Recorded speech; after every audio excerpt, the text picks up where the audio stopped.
2 years ago, my dad died unexpectedly from a stroke.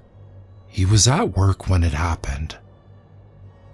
The only image in my mind is him slumped in front of his office computer, head tilted back, lips blue, skin bloated and purple, dead. No one ever went into specifics on who found him. I really don't care to know. When someone dies, there's this weird period of time where life suddenly stops and begins spinning out of control all at once. As soon as the news broke, there was a sea of phone calls and text messages and emails. Most of them went unanswered as I tended to my dad's personal matters. My mother was incapacitated. She sat, eyes fixed, staring at the wall most days. The doctors prescribed her multiple antidepressants and tranquilizers to help her sleep and stay calm, but when you hit that level of desperation and anguish, nothing will help. Her and my father were soulmates. The loss destroyed her, and she never recovered. As I began collecting some of my father's belongings from his office, I got handed a box that contained his cell phone. While handling my own grief, I sat in the parking lot of his work and clicked through some of the unanswered voicemails he had received since his death. Most of them were from my mother. She would call to hear his voice on the recording. Other times she would have a conversation. There were unopened texts, most of them from me the day he died. I held the phone tightly in my hand, sobbing, struggling to breathe through my tears. His background screen was from Christmas the year before. Him, my mother, and me are wearing the tackiest Christmas sweaters, and we're all laughing. While I had my moment, my dad's phone began to ring. The number came through as unknown.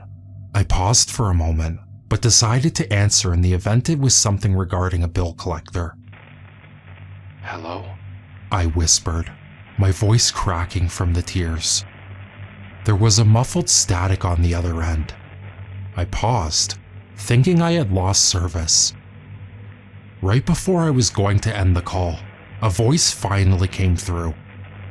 "Hello?" "Hi?" I cautiously asked. "It's okay," the voice said.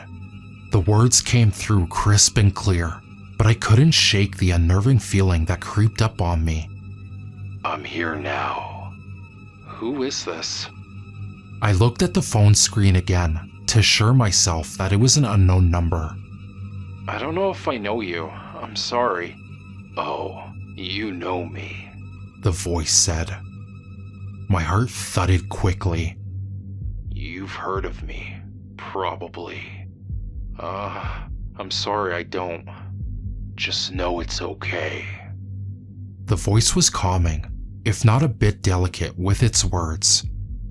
I shook my head, confused and annoyed. "Who is this?" I repeated, my own voice strengthening. "Look, I know about your father, and I wanted to tell you that it's okay."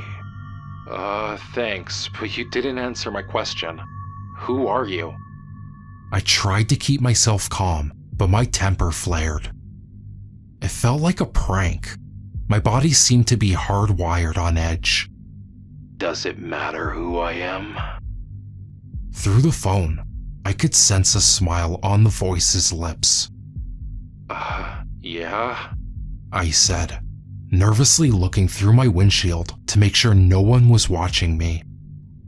My paranoia was gripping at me from all sides. The words coming through the phone felt invasive, like they were ringing in my head. "I'm the devil, Satan, Lucifer, or the Prince of Darkness," the voice said. My jaw flopped open. Silence came from the other end, and I expected it to be a cruel joke. Angry tears sprang to my eyes. Words came forward, but could not pass my surprised lips. "You still there?" the voice asked. Why would you do this? I finally managed. How could you do this to someone? This isn't funny. If you call me back, I'm calling the police. I was about to hang up, but something stopped me. It was a feeling I had. It was deep in my bones. I couldn't deny that I was curious to know more about this person. I told you the truth, the voice said. And I know you're hurting, but it's very important that we speak. Why? I snapped. I want to tell you everything. The voice sounded apologetic, but then that same sound returned, like the voice was smiling or on the verge of a laugh. What do you mean? Your father and I go way back, the voice said. I knew him since he was a boy. He was nice. He helped me when I needed it most. We were good friends. My heart was strumming against my ribs at that point. Hair was struck to my forehead in a thick sweat. The inside of my car suddenly felt like an inferno.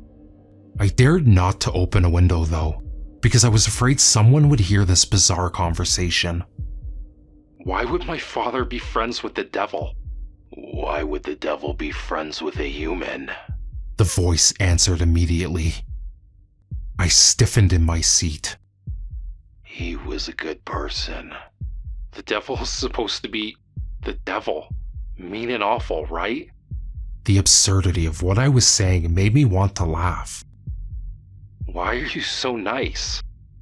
The voice chuckled, then silence. Thank you for your compliment, but I'm no angel. Another laugh. I shook my head in disbelief. Neither was your father. The voice's tone shifted immediately, and I felt a chill. The sweat on my back ran cold, and I began to shiver. What do you mean? Your father helped me. He helped me survive for years. He was my right-hand man. In return, I gave him whatever he wanted. Jobs, promotions, a wife. The voice paused. A daughter. The air ran thick. I sucked in a quick breath to make sure my lungs still worked. I couldn't speak. He did things, unspeakable things, all for me. You're a sick, sick person. I regained control of my breathing. You have no right to call someone and you are going to lose everything. And when you do, I will call you again in 2 years' time to ask you what I asked your father. Stop it. Your mother will die from a poisoned body. Your husband will lay with another woman. Your child will perish within the womb. The voice hummed, laughing. I threw my phone across the front seat of my car. I felt lightheaded and dizzy. After a moment, I carefully picked up the phone. The call was still going. I immediately ended it and put it back in the box. I never spoke of it again, but it stayed with me. I'll never forget that conversation, no matter how much I try. When my mom was diagnosed with cancer last year, I still denied it. When I found out my husband has a secret mistress and divorced me, I continued to deny it. When I had a miscarriage, I denied it. My mother passed away on Christmas Eve, just 2 days ago. This morning, I awoke to my father's phone ringing from inside the box. It was stored in my closet, under piles of clothes and artifacts. Even though the battery was dead, it kept ringing. An unknown number is calling.